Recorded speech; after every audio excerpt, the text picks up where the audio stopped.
વેરાવળતર યોજના વર્ષ 2024-25 વિશે આપને જણાવું તો કુલ જે છે એ 95,771 વ્યક્તિઓ દ્વારા જે છે એ કુલ રાજકોટ મહાનગરપાલિકામાં 53.70 કરોડની જે છે એ માતબર રકમ જે છે એ ભરવામાં આવેલી છે. તેમાં આપને જણાવું તો કુલ જે છે 38.37 કરોડ 71,240 કરદાતા દ્વારા ઓનલાઈન ટ્રાન્સફરથી અને ઓનલાઈન મોડથી કરવામાં આવેલા છે, જ્યારે 24,531 કરદાતા દ્વારા કેશ અને ચેકથી કુલ રકમ 15.33 કરોડ રકમ જે છે એ રાજકોટ મહાનગરપાલિકાના તિજોરીમાં ભરવામાં આવેલી છે.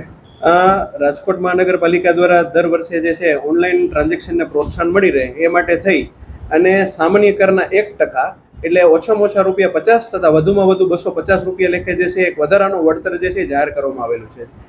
ઓનલાઈનની અંદર અલગ અલગ વસ્તુમાં જોઈએ તો ઓનલાઈન જે છે ફક્ત ઘર બેઠા એકદમ કન્વિનિયન્ટ તમને ટ્રાન્ઝેક્શન તમે કરી શકો છો, અને હાલ જે છે યુપીઆઈ, ડેબિટ કાર્ડ અને ક્રેડિટ કાર્ડના જમાનામાં તમે કોઈ પણ જગ્યાએથી વિશ્વના કોઈ પણ ખૂણે બેસી અને તમે ઓનલાઈન પેમેન્ટ કરી શકો છો.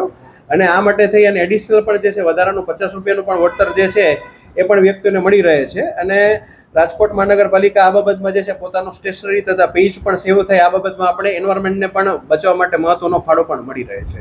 લોકોને સૂચન આપીએ કે મહત્તમમાં મહત્તમ જે છે એ આ હાલ જે છે એપ્રિલ અને મેમાં જે છે એમાં રાજકોટ મહાનગરપાલિકાની 10% તથા 15% વેરા વળતર યોજના હાલ જે છે એ ચાલુ છે.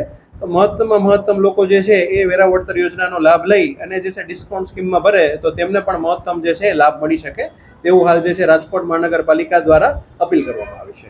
સાંજ સમાચાર ફેસબુક પેજને લાઇક કરો, વિડીયો શેર કરો અને વધુ વિગતવાર સમાચાર માટે sanssamachar.net વિઝિટ કરો.